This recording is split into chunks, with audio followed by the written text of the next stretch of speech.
ಬೆಂಗಳೂರಿನ ದಶ ದಿಕ್ಕಿನಲ್ಲೂ ಮರಗಳು ಧರಾಶಾಹಿಯಾಗಿದೆ. ಕೋರಮಂಗಲದಲ್ಲಿ ಮರ ಬಿದ್ದು ನಿನ್ನೆ ಒಬ್ಬರು ಬಲಿಯಾಗಿದ್ದಾರೆ. ಇನ್ನು ನಗರದ ಹಲವೆಡೆ ಗಾಳಿ ಮಳೆಗೆ ಮರಗಳು ನೆಲಕ್ಕುರುಳಿದಾವೆ. ಕೆಲವೆಡೆ ಗಾಳಿ ಮಳೆ ಇಲ್ಲದಿದ್ರೂ ಕೂಡ ಮರಗಳು ಬೀಳ್ತಾ ಇದೆ. ವಿದೇಶಿ ಅಲಂಕಾರಿಕ ಮರಗಳು ದುರಂತಕ್ಕೆ ಕಾರಣ ಆಗ್ತಾ ಇದೆಯಾ? ಸಣ್ಣ ಪುಟ್ಟ ಗಾಳಿಗೂ ಕೂಡ ಅಥವಾ ಗಾಳಿ ಇಲ್ಲದೆ ಇದ್ರೂ ಕೂಡ ಮರಗಳು ಬೀಳ್ತಾ ಇದೆ. ಅದೇ ಏನು ಕಾರಣ ಅನ್ನೋದು ನೋಡ್ತಾ ಹೋದರೆ ಈ ಅಲಂಕಾರಿಕ ಮರಗಳು ಅಂತ ಬರುತ್ತೆ. ಹೂ ಬಿಡುವಂಥ ಮರ ಅಥವಾ ಅಲಂಕಾರಿಕ ಮರಗಳು, ವಿದೇಶಿ ಮರಗಳು. ಇದು ದೊಡ್ಡ ಪ್ರಮಾಣದಲ್ಲಿ ಗಾಳಿ ಇಲ್ಲ, ಮಳೆನೂ ನಿಂತಿದೆ, ಆದರೂ ಈ ಮರಗಳು ಬೀಳ್ತಾ ಇದೆ. ಇದಕ್ಕೆ ಕಾರಣ ಏನು ಅನ್ನೋದನ್ನು ನೋಡಬೇಕು. ಡೀಟೇಲ್ಸ್ ಕೊಡ್ತಾರೆ ಈ ಬಗ್ಗೆ ಸತ್ತಾರ್ ಲೈವ್ನಲ್ಲಿ ಜಾಯ್ನ್ ಆಗ್ತಾ ಇದ್ದಾರೆ. ಸತ್ತಾರ್, ಬೆಂಗಳೂರಿನಾದ್ಯಂತ ಹಲವು ಕಡೆಗಳಲ್ಲಿ ಸಾಕಷ್ಟು ಮರಗಳು ಧರಾಶಾಹಿಯಾಗಿದೆ ಗಾಳಿ ಮಳೆ ಹೊಡೆತಕ್ಕೆ. ಆದರೆ ಕೆಲವು ಘಟನೆಗಳನ್ನು ಗಮನಿಸಿದಾಗ ದೊಡ್ಡ ಪ್ರಮಾಣದ ಮಳೆ ಇಲ್ಲ, ಗಾಳಿಯೂ ಅಷ್ಟಾಗಿಲ್ಲ, ಆದರೂ ಕೂಡ ಮರಗಳು ಹೀಗೆ ನೆಲ ಕಚ್ಚಿಸ್ತಾ ಇರೋದು ಯಾಕೆ ಅಂತ.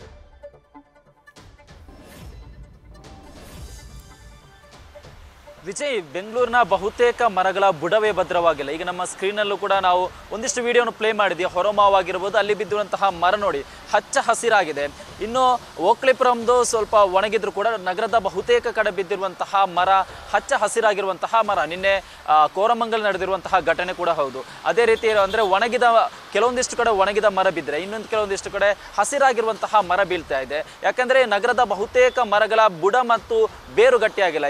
ಈ ಬಗ್ಗೆ ನಾವು ಒಂದಿಷ್ಟು ಪರಿಸರವಾದಿಗಳನ್ನು, ವೃಕ್ಷ ತಜ್ಞರನ್ನು ಕೂಡ ಸಂಪರ್ಕ ಮಾಡಿದಂತಹ ಸಂದರ್ಭದಲ್ಲಿ ಅವರು ಕೊಟ್ಟಿರುವಂತಹ ಮಾಹಿತಿ ಏನಂದ್ರೆ, ಈ ಹಿಂದೆ ಅಂದ್ರೆ ನಗರದಲ್ಲಿ ಸರಿಸುಮಾರು ಕನಿಷ್ಠ ಒಂದು 25,000ದಷ್ಟು ಅಶ್ವತ್ಥ ಕಟ್ಟೆ ಇತ್ತು, ಕುಂಟೆ ಇತ್ತು. ಬಟ್ ಇದೀಗ ಅವೆಲ್ಲವನ್ನು ಕೂಡ ನಗರೀಕರಣದ ನೆಪದಲ್ಲಿ ಎಲ್ಲವನ್ನು ಕೂಡ ಮಣ್ಣು ಮಾಡಲಾಗಿದೆ. ಅದರ ಪ್ರತಿಫಲವೇ ಇವತ್ತು ಬೆಂಗಳೂರಿಗೆ ಅನುಭವಿಸ್ತಾ ಇರುವಂಥದ್ದು. ಯಾಕಂದ್ರೆ ನಗರದಲ್ಲಿ ಒಂದು ಕಡೆ ಈ ಕಾಂಕ್ರೀಟೀಕರಣ ಆಗಿರ್ಬೋದು ಅಥವಾ ಇದು ಇಲಾಖೆ ಅಂತಲ್ಲ, ವ್ಯಕ್ತಿಗಳಾಗಿರ್ಬೋದು, ಬಿಲ್ಡರ್ಗಳಾಗಿರ್ಬೋದು, ಅಪಾರ್ಟ್ಮೆಂಟ್ ಮಾಲೀಕರವರು ಪ್ರತಿಯೊಬ್ಬರು ಕೂಡ ಮಾಡ್ತಾ ಇರುವುದು ಅದೇ.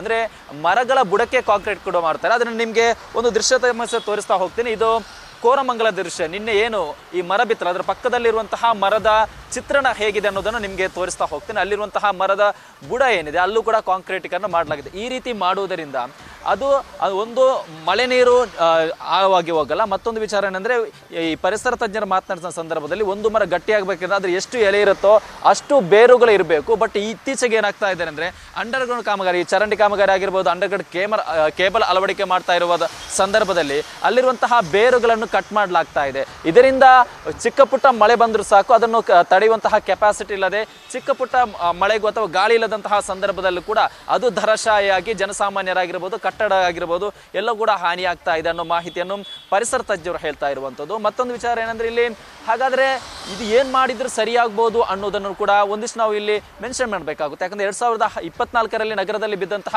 ಬಹುತೇಕ ಮರದ ಒಂದು ಅವಲೋಕಿಸಿದ ಸಂದರ್ಭದಲ್ಲಿ ಅವು ಹೆಚ್ಚಿನವು ಕೂಡ ವಿದೇಶಿ ತಳಿಯ ಮರಗಳು ಅನ್ನೋದು ಖುದ್ದು ಡಾಟಾ ಕೂಡ ಹೇಳ್ತಾ ಇದೆ. ಅದರ ಜೊತೆಗೆ ದೇಶೀಯ ತಳಿಗೆ ಹೆಚ್ಚು ಒತ್ತು ಕೊಡಬೇಕು. ಮತ್ತೊಂದು ವಿಚಾರ ಏನಂದ್ರೆ, ಮನುಷ್ಯರಂತೆ ಮರಗಳು ಕೂಡ ರೋಗ ಬರುತ್ತೆ. ಹಾಗಾದ್ರೆ ಅದರ ಆರೋಗ್ಯವನ್ನು ಕಾಳಜಿ ಮಾಡೋರು ಯಾರು?